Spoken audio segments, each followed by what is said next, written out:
न्याहारी किंवा नाश्ता हा आपल्या प्रत्येकाच्या आयुष्याचा एक अविभाज्य घटक आहे.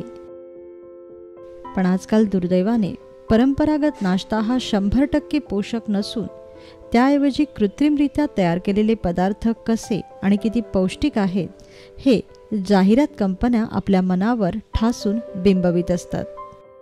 पण या ठिकाणी आम्ही आवर्जून सांगू शकतो की जितका चौफेरपणा आणि पौष्टिकता आपल्या मराठमोळ्या न्याहारीमध्ये आहे तितका इतर कुठल्याही खाद्यसंस्कृतीत पाहायला मिळणार नाही. याचंच उदाहरण आहे थालीपीठ. पंचधान्याचे पंचसात्विक गुण मिळून तयार केलं जातं थालीपीठ. अशा या पौष्टिक थालीपीठासाठी आवश्यक असते ती थालीपीठाची उत्तम भाजणी.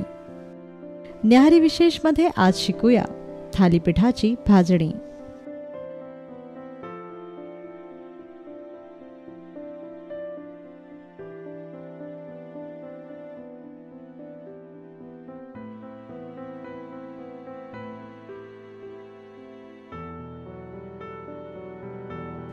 थालीपीठाच्या भाजणीसाठी आपल्याला लागेल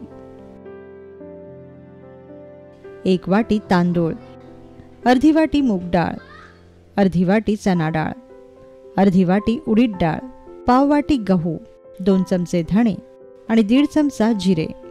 याशिवाय तुम्ही आपल्या आवडीप्रमाणे थालीपीठाच्या या भाजणीत ज्वारी किंवा इतर धान्यही मिसळू शकता. सर्वप्रथम कढईत तांदूळ भाजून घ्या.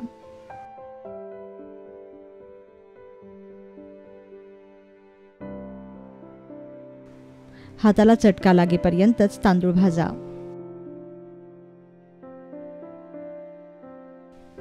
आता भाजलेले हे तांदूळ एका बाउलमध्ये काढून घ्या.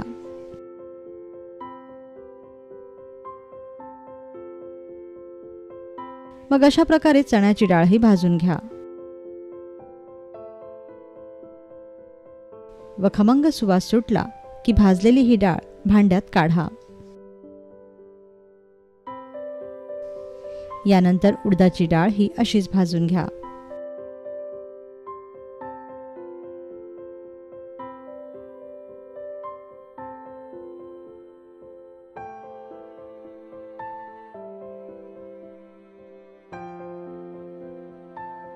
आता मूग डाळही भाजून घ्या.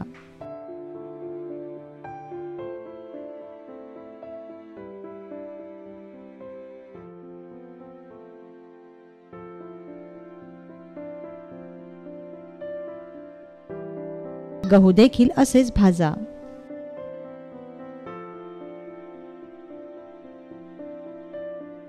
सर्वात शेवटी धणे व जिरे खमंग भाजा.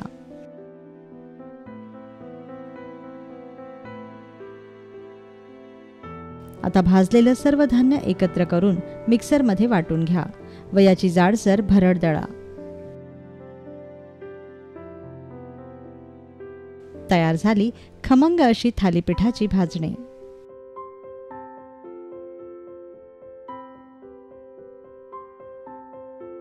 पुढल्या व्हिडिओत आपण पाहूया या भाजणीचं खमंग थालीपीठ.